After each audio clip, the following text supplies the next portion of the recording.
خەڵکی شۆڕش و تەکیە و شوێنەکانی تر کە زەرەر و زیانیان توش بووە زۆر یا کەم. بەڕاستی ئێوەمان خۆش دەوێ، واللهی خەمبارین، واللهی بێتاقەتین، واللهی دوعای خێرمان زۆر بۆتان کردووە خوای گەورە بۆتان تەعویز کاتەوە ئەو زەرەر و زیانە بە چەند قات.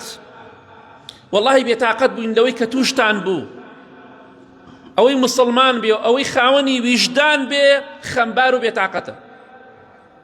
بۆیە بەڕاستی ئەوە بزانین خوای گەورە بەندەکانی خۆی تاقی دەکاتەوە. ئێمە لە ژوور و قاعی ئیمتیحانین، تاقیکردنەوە داین. خوای گەورە تاقیمان دەکاتەوە. ئومێدم وایە ئەو کەسانی کە تووشی ناخۆشی و ناڕەحەتی بوونە لەو کەسانە بن کە پێغەمبەری خوا فەرمێ صلی الله عليه وسلم وإن الله إذا أحب قوما ابتلاه. خوای گەورە هەر قەومێک هەر کەسێکی خۆش بوێ تووشی بەڵای دەکا، تووشی زەرەر و زیانی دەکات، تووشی ناخۆشی و ناڕەحەتی دەکات، بۆی لە گوناه و تاوان پاکی کاتەوە، بۆی پلەپایی بەهەشتی بەرز کاتەوە. پێغەمبەران سەلامی خوایان لەسەر بێ لە هەموو کەسێتە تووشی ناخۆشی و ناڕەحەتی بوون، بۆی وا نەزانی خوا ڕقی لە تۆیە، خوا تاقیت دەکاتەوە. ئێمە لە تاقیکردنەوە داین دەقە بە دەقە، چرکە بە چرکە. بۆیە ئەلحەمدوللا ئەهلی چەمچەماڵ و تەکیە و شۆڕش و شوێنەکانی تر، ئێوە ئەهلی خێرن، ئێوە ئەهلی دینن، ئێوە ئەهلی پیاوەتین، ئێوە ئەهلی میوانن. بۆیە ئینشاءڵڵا ئومێدم وایە خوای گەورە بە چەند قات بۆتان تەعویز کاتەوە ئەو ناخۆشی و ناڕەحەتیانەی کە توشتان بووە. پێمان ناخۆشە ئەوەشی پێمان بکرێ بە ئیزنی خوا دەیکەین، بەڵام بەبێ تەسویر و بەبێ ناشرینکردنی خەڵک. تکاتان لێ دەکەم هەرچی دەکەن بیکەن، بەڵام بە شێوەیە بیکەن کە فەقیرەکە لە ڕووی بێلێتان وەرگرێت. ڕوو دەکەمە دەوڵەمەندەکان، ئەوانەی کە دەتوانن ئەو خەڵکە برینەکەیان ساڕێشکەن، زەرەر و زیانەکەیان بۆ تەعویزکەنەوە. ڕوو دەکەمە بە پرسەکان، قەبر و قیامەت لە پێشتانە، هەموو ڕۆژێ ئاوە حیمایە بە دواتانەوە نابێت. ئاگاتان لە فەقیر و هەژار بێ، ڕۆژێک دێت بە بێناس لە گۆڕستانەکانە دەکەورن، هیچ کەسێک ئاگای لە ئێوە نییە و بۆیە بەرپرسیارەتی لە ڕۆژی قیامەتا زۆر قورسە. ئاگاتان لە فەقیر و هەژارەکان بێ، زۆربەتان بەرپرسەکان دەوڵەمەنن. ڕۆژی پیاوەتیە، ڕۆژی ئەوەیە برینەکانیان ساڕێشکەن، ڕۆژی ئەوەیە کە یارمەتی فەقیر و هەژارەکان بدەن، ئەگینا دەوڵەمەنەکان و بەرپرسەکان. لە ڕۆژی قیامەتە قیامەتان ڕووناکی تێدا نابێت، ئەتوانن یارمەتی فەقیر و هەژارەکان و لێ قەوماوەکان بدەن، ئەوانەی کە زەرەریان کردووە. بەڵام بەداخەوە کاتێک کە ئەشیاکان تەوزیع ئەکرێ کۆمەڵە کەسێکی خێرخواز خوا پاداشتی خێریان بداتەوە، یارمەتی خەڵکی فەقیر و هەژارە دەن. بەڵام هەندێک کەس هەیە دوو لە ڕیبەڕێستان ئەوەندە نەفسی نزمە، نە ئاو چۆتە ماڵی، نە زەرەری کردو ئەچێت دەوەستێت بۆ خواردن و بۆ ئەشیا تەوزیعکردن و بۆ ئەشیا وەرگرتن. شەرم بکەن، ئاخر شمولی تۆ ناکە، بۆ تۆ حەڵاڵ نییە. ئەوە هاتووە بۆ ئەو کەسەی کە لێی قەوماوە، نەک ئەو کەسەی کە باران بە سەر خانووەکە باریوە. هەموو کەسێک، هەموو شارەکان باران باریوە، ئەوە بۆ کەسێک کە زەرەری کردبێ. ئاخر تۆ دەڕۆی درۆیە دەکەی، غەشێ دەکەی، ئەڕۆیتە سەرەیەکە و دەوەستی لە کاتێکا شمولی تۆ ناکات. لەخوا بترسن. دەوڵەمەندەکان ڕۆژی پیاوەتی و غیرەتە، ڕۆژی خێر و سەدەقەیە. ڕوو دەکەمە ئەو کەسانەی کە جوملەچیەکان بە تایبەتی لە پارێزگاکان، ڕووتان تێ دەکەم دوکاندارێکی زۆر و مارکێتێکی زۆر کۆمەڵێک ئەشیا و خواردنی لای ئێوە هێناوە، زەرەریان کردووە. ئێوە سێ حاڵەتان لە بەردەمدایە جوملەچیەکان بەرامبەر بەو کەسانی کە زەرەریان کردووە. یەکەم حاڵەت و دووەم حاڵەتەوەی پێغەمبەری خوا باسی کردووە صلی الله عليه وسلم کە ئەفەرمێ من أنظر معسرا أو وضع له أظله الله في ظله. هەر کەسێک قەرزی لای کەسێکە کەسەکە هەژار بووە یا هەژارە، دەستی کورتە، من باسی ئەو کەسانێکم دەستیان کورتە، دوکاندارێکە دەستی کورتە بە قەرز و قۆڵە دوکانێکی پێکەوە ناوە. خۆشەویستی خوا فەرمێ صلی الله عليه وسلم هەر کەسێک لەسەر ئەو کەسە بوەستێ پارەی لایەتی، مەجالی زیاتری پێبدا قەرزەکەی بۆ درێژ کاتەوە کاتی قەرزەکە، ئەو وەضع له یاخود بەشێک لەو قەرزە خۆش بێ. کاک فڵان کەس تۆ زەرەرت کردووە، من ملیۆنێ پارەم لای تۆیە، 250,000 500,000 بۆ نمونە بۆ تۆ نامەوێت بۆ خۆت. ئەم دوو خاڵە بکەن، یەکەم لەسەر ئەو کەسێک کە قەرزارتانە بوەستن، دووەم یاخود هەندێک لەو پارەی بۆ بشکێنن، لە ڕۆژی قیامەتە خوای گەورە دەتان خاتە ژێر سێبەری عەرشی خۆیەوە. جا ئەگەر پێت خۆشە لە ڕۆژی قیامەتە گەرمی خۆر نەبینی، لە ژێر سێبەری عەرشی خوا دابی، ئاگاتان لەو دوکاندارانە بێ کە زەرەریان کردووە. خاڵی سێم ئەوەیە بەرامبەریان بیکەن، یا وتمان یا لەسەر قەرزەکەیان بوەستن، یا لە هەندێک لە قەرزەکە خۆش بن. خاڵی سێمیش ئەوەیە یارمەتیان بدەن. سە جوملە چی وایە دەست خۆشی لێ دەکەم بەو کەسانەی وتۆ مادەم زەرەر کردووە، وەرە ئەشیا بەرە بە ئیسراحەتی خۆت دوکانەکەت ئاودان کەرەوە، هەر کاتێ پارەتە بوو یارمەتی تەدەم و منیش ئەو کاتە پارەکەم بەرەوە. پیاوەتی خێر و چاکە ئەمڕۆ ڕۆژێتی بۆ ئەو کەسانی کە زەرەریان کردووە. بۆیە جوملە چێکان ئاگاتان لەو کەسانەی بێ کە زەرەریان کردووە یارمەتیان بدەن، بەڵکو خوای گەورە لە ڕۆژی قیامەتە بتان خاتە ژێر سێبەری عەرشی خۆیەوە ئینشاءڵڵا. ئەو کەسانەی کە زەرەرتان کردووە، زەرەر تاڵ و ناخۆشە، بەڵام سەبر بگرن، چونکە یەکێک لەو شتانەی کە خوای گەورە دەفەرمێ وەنەقص من الأموال والأنفس والثمرات. خوای گەورە ماڵەکەتان کەمەکاتەوە، دەبینیت لە ماڵەوە زەرەر دەکەی، لە کەسابەتا زەرەر دەکەی، لە دوکانە زەرەر دەکەی. ئەمانە ئیتر بە سووتاندن بێ، بە لافاو بێ، بە زەرەر و زیان بێ، بە هەر شتێک بێ، ماڵەکەت کەم دەبێتەوە یا تیا دەچێت. ئەمە تاقیکردنەوەی خوایە، نەقسە. ئەم نەقسە تاقیکردنەوەی خوایە. خوای گەورە دەفەرمێ مزگێنی بدە، ئەی محەممەد صلی الله عليه وسلم، بەوانەی مزگێنی بەهەشتیان پێ بدە، ئەوانەی کە خۆڕاگرن، دەڵێن ئینا لله وئینا ئیلەیه ڕاجعون. جا هەر کەسێک لە ئێوە وای وتبێ ئەوە لە لایەنی خوای گەورە سڵاواتی بەسەرا دەڕژێ، ڕەحمەتی خوای بەسەرا دەڕژێ، خوای گەورە لای مەلایکەکان باست دەکات، دەفەرمێ فڵان کەس ماڵەکەیم لە ناو برد و ئەوە تا مەدحی من دەکا و سپاسی من دەکات. پێت خۆشە خوای گەورە ناوت بێنێ، وات کردبێ زۆر بەختەوەری، بەختەوەری بۆ ئەو کەسێک کە ناشکوری نەکردووە. ئەڵێ ئینا لله وئینا ئیلەیه ڕاجعون أولئك عليهم صلوات من ربهم ورحمة وأولئك هم المهتدون. أو كسانيك لم مصيبتها لم ناخوشي ناراحتي وزرر وزيانة حمد وسناي خوايان كردوا، خواي قرم مزجينيان بيدا كمزجيني بهشت وخوشيان بيبدن. صلواتي خوا ورحمتي خوا ليخوشبوني خوا درجة بسرتانا، رحمتي خوا درجة بسرتانا، وأولئك هم المهتدون. أو أنا خوا هدايتي يعني داوا لكاتي ناخوشي ناراحتي أصباصي خوا دكن. کۆمەڵە کەسێکمان بینی ئەلحەمدوللا دەیانوت ئەلحەمدوللا قەدەری خوایە، چونکە بە ناشکوریکردن هیچت بۆ ناگەڕێتەوە، خوش لە خۆت و ڕائەکەی. بەڵام ئەگە سپاسی خوا بکەی دڵنیابە لە ئین شەکەرتم لە ئەزیدەنەکم. خوای گەورە دەفەرمێ وعدی داوە ئەگەر ئێوە سپاسی خوا بکەن خوا بۆتان زیاد دەکا. هیوادارم ئینشاءالله خوای گەورە بۆتان تەعویز کاتەوە بە چەند قات بە ئیزنی خوای گەورە. یا ربی خوای لە گوناهەکانمان خۆش بی، لە گوناهی دایک و باوک و مردوەکانمان خۆش بی. خوای گیان ئەوانەی زەرەریان کردو بۆیان تەعویز کەیتەوە بە چەند قات یا رب العالمین ئامین.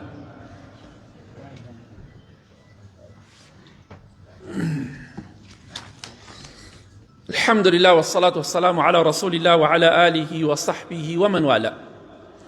خۆشەویستان، پێویستە بە خۆمان دابچینەوە، پێویستە بە خۆمان دابچینەوە، چونکە بەڕاستی ئەم لافاوە کە نزیکی سەعاتێکم تر ئەو بە قووەتە هاتۆتە خوارەوە، نیو سەعات بووە، زیاتر بووە، سەعاتێک بووە، کاتێکی کەم بووە.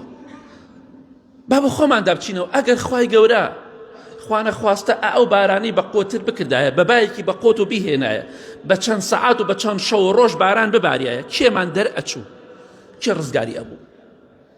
ئەم لافاوە بچووکە، لافاوە گەورەکەی نوحمان بەبییر دەهێنێتەوە سەلامی خوای لەسەر بێ. خوای گەورە دەفەرمێ ففتحنا أبواب السماء بماء منهمر. دەرگاکانی ئاسمانمان کردەوە، نەک هەور، دەرگاکانی ئاسمان. وا نەزانی بەس هەور بارانی تێدایە. خوای گەورە دەفەرمێ دەرگاکانی ئاسمانمان کردەوە، بماء منهمر چۆن دەڵێ وەکو دەمی کونە ئاو دەهاتە خوارەوە لە هەموو دەرگاکانی ئاسمان و ئاو دەڕژاوە خوارەوە وفجرنا الأرض عيونا ئەمجا هەموو زەویمان تەقانەوە تەقی هەمووی بوو بەکانی هەمووی بوو بەکانی سبحان الله سەی موسیبەت و بەڵایەکە شەو ڕۆژ گوناه و تاوان دەکەین لە ئاسمانەوە ئاو بە خوڕ دەهاتە خوارەوە زەویش هەمووی تەقی بوو بەکانی ئەو دوو ئاوە گەشتن بە یەک لە سەروی شاخەکان و ئاو دەڕۆشت خوای گەورە هەمووی غەرق کرد چی هەیە سەرمان بخات با بگەڕێنەوە بە لای خوا بینی خۆمان و خوای پەروەردگار بە قووەت کەین چونکە پێغەمبەری خوا صلی الله عليه وسلم نەی دەفەرموو خوایە بارانمان بۆ ببارێنە دەیفەرموو اللهم صیبا نافعا خوایە بارانێکی بە سوودمان بۆ ببارێنە با ئێمەش فێر بین هەموو کاتێ بڵێن خوایە بارانێکی بە سوود و بە ڕەحمەتمان بۆ بارێنە چونکە باران هەیە غەزەبە بەڵێ ئەوەی قەومی نوح باران بوو بارانێک بەڵام غەزەبی خوا بوو خوای گەورە دەفەرمێ فەلەما ئاسەفونا انتەقەمنا منهم قەومی فیرعون کاتەکە ئێمەیان تووڕە کرد ئێمەش ئەوانمان غەرق کرد و لە نوقمیانەمان کرد با ئەوەندە بە تاوان و گوناه خوا تووڕە نەکرد کە خوامان تووڕە کرد خوا تۆڵەمان لێ دەکاتەوە ئەگەر ئەو بارانە چەند سەعات و چەند ڕۆژێ بەردەوام بووایە کەسمان دەرناچوێ بۆیە خوا بە قووەت و بەهێزە بەرەنگاری مەبەرەوە بە گوناه و بە تاوان هەر تۆ دەدۆڕی واللهی خۆشەویستان ژیانی ئێمە بە غەیبیەکان و جوان و خۆشە واتە شتەکان نەزانین ئەم بە ڕێزانەی کە زەرەریان کردو خوای گەورە بۆیان تەعویز کاتەوە بە چەند قات بە حەڵاڵی ئەگە ساڵێ مانگێ لەمەوە پێش ئەمەیان بزانیایە بیان تا ماڵەکەشتان هەر سە تاسە تیاچێ مەجاری ڕاکردن و دەرچوون نییە چیتان بەسەرهات لە پارێکە و هەموو ڕۆژێ خەفەتان نەخوارد خوای گەورە شتەکانی شاردۆتەوە نازانی کوڕەکەت کێ مرێ کچەکەت کێ مرێ خۆت کێ مری فڵان کەس کێ مرێ ئەمە ژیان بەم نهێنیانەوە جوانە چونکە ئەگەر پێشتر بزانی بە چەند ڕۆژ و بە چەند مانگ و چەند ساڵ پێت بڵێن 10 ساڵیتر تۆ تووشی فڵان زەرەرەبی ئیتر ئەم 10 ساڵە ژیانت تێکەچی تەواو ژیان بەمەوە خۆشە خوای گەورە ئیشی جوانە کە ئێمە نازانین پێش ئەوەی کە ڕوو بدات زۆر بێ شتەکان نازانین ئەگینا ژیانمان دەبۆ دۆزەخ بۆیە خوای گەورە دەفەرمێ ئێوە هەندێک شت هەیە پێتان ناخۆشە خێری تایە بۆ تۆ واللهی لەوانەیە خوای گەورە زەرەرێک لێ بدە قازانجێکی گەورەی تیا بێت تۆ چوزانی لەوانەیە ئەو ماڵە بێتە بەڵایەک بۆ تۆ خەڵکی وایە تۆزێ پارە پێیاکات چ زەرام ئێکوژێ خەڵکی وایە پارە پێیاکات چ ئەیکوژن پارەی هەیە تۆ نازانی خێر لە چیە تۆ نازانی لە پشتی ئەم غەیبیەوە لە پشتی ئەم پەردەیەوە کە تۆ نایزانی چی نهێنیەک هەیە ئیمامی ئەبو قیلابە ڕەحمەتی خوای لێ بێ زانایەکی گەورەی تابعینە ئەفەرمێ چوون بە لای پیاوێک هەردوو پێی شکا بوو هەردوو قاچی شکا بوو لە ئەسپ کەوتۆ خوارەوە هەردوو قاچی شکا بوو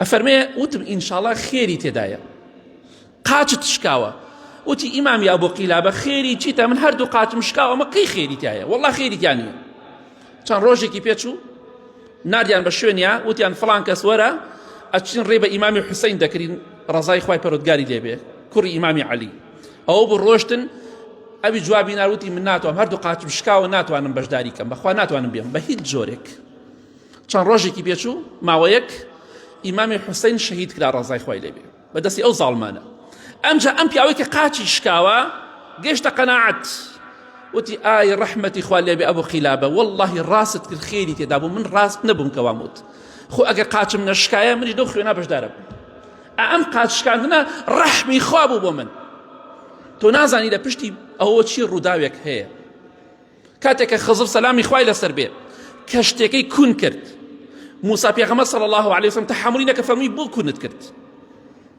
بێگومان کە سوکار خاوەنی کەشتێکە پیان ناخۆش بوو کەشتەکەیان عیبدار بوو بەڵام ئاگایان لەوە نییە لە پشتی ئەمەوە نهێنیەکەیە ئەگەر ئەو کەشتێک کون نەکرایە پاشایەک دەستی بەسەرا ئەگرت بەهۆی ئەو کونەوە پاشاکان پاشا و دەسەڵاتەکەی وازیان لە کەشتەکەی نەوتی ئەم کەشتێ بە کەڵک نایە ئەیان برد و تەواو بەهۆی ئەو کونەوە کە ئەوان پێیان ناخۆش بوو کەشتەکەیان ڕزگاری بوو لەوەی کە بیدزن تۆ نازانی لە پشتی پەردەکانەوە چی هەیە بۆی لە کۆتاییدا دەڵێم بەسە تاوان بەسە سافیرەی بۆ کچەکان و خوشکەکان و خێزانەکانتان بە خۆتانە بچنەوە بە خۆمانە با بچینەوە.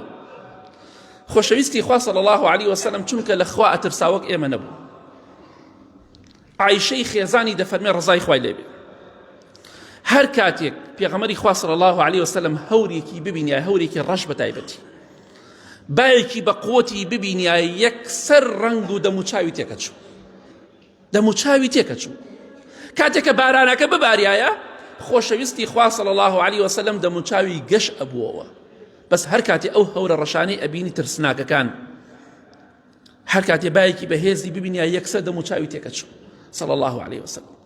عائشة دەفەرمێ ڕەزا و ڕەحمەتی خوای لێبێ وتم ئەی پێغەمبەری خوا صلی الله عليه وسلم خەڵکی کاتێ هەور دەبینێ دڵخۆشە دەڵێ بابا بشک و باران ببارێ بەڵام تۆ بە پێچەوانەی خەڵکەوە دەموچاوت تێک ئەچێ ئەترسی ئەڕۆیت و دیت هۆکار چییە؟ پێغەمبەری خوا فەرمووی صلی الله عليه وسلم ما يؤمنني أن يكون في عذاب. باشە کێ من ئەمین ئەکات دڵنیام دەکاتەوە و عەزابی خوا نییە؟ سبحان الله. کێ من دڵنیا ئەکاتەوە ئەمە عەزابی خوا لەناو ئەم هەورانیە؟ کاتێ قەومی عاد خوای گەورە هەورێکی بۆ ناردن وتیان هذا عارض ممطرنا وتیان ئەمە هەورێک و بارانمان بۆ دەبارێنێ بەڵام هەورەکە لە ناویانی برد کۆتایی پیان هێنا بۆیە فەرمووی کێ دەڵێ ئەم هەورە ژۆک هەورەکەی قەومی عاد نیە ئێمە لە ناو نادا با بە خۆماندا بچینەوە. خوا تۆڵەی زۆرە غەزەبی زۆرە بێوێ بە کون فەیەکونیە بە یەک چرکە هەمومان غەرقەکە هەمومان دەسووتێنێ هەمومان لە ناو دەبات کەواتە با بەڕگەڕێن و بەلای خوا باواز لە غەش و خیانەت و حرام بهێنین با کچەکانمان و ژنەکان و خوشکەکانمان وازە سافیرەی بهێنن با ڕێگای خوا بگرین. خوا تۆڵەی زۆرە غەزەبی زۆرە چونکە وەڵڵاهی ئینسان کاتێکەمە دەبیسێ هەست بە شەرمەزاری دەکا کە پێغەمبەری خوا صلی الله عليه وسلم چەندێ لە خوا ترساوە چەندێ لە غەزەبی خوا ترساوە ئێمەش زۆر ئەمینین چونکە ئیمانەکەمان زەعیف و ترسی خوا لە دڵمانە زۆر لاواز. هیوادارم ئینشاءڵڵا بە خۆماندا بچینەوە بەڵکو خوای گەورە ڕەحمەت بەسەرمانە بڕژێنێ. اللهم اغفر للمؤمنين والمؤمنات والمسلمين والمسلمات الأحياء منه والأموات من أهل السنة والجمعة والجماعات.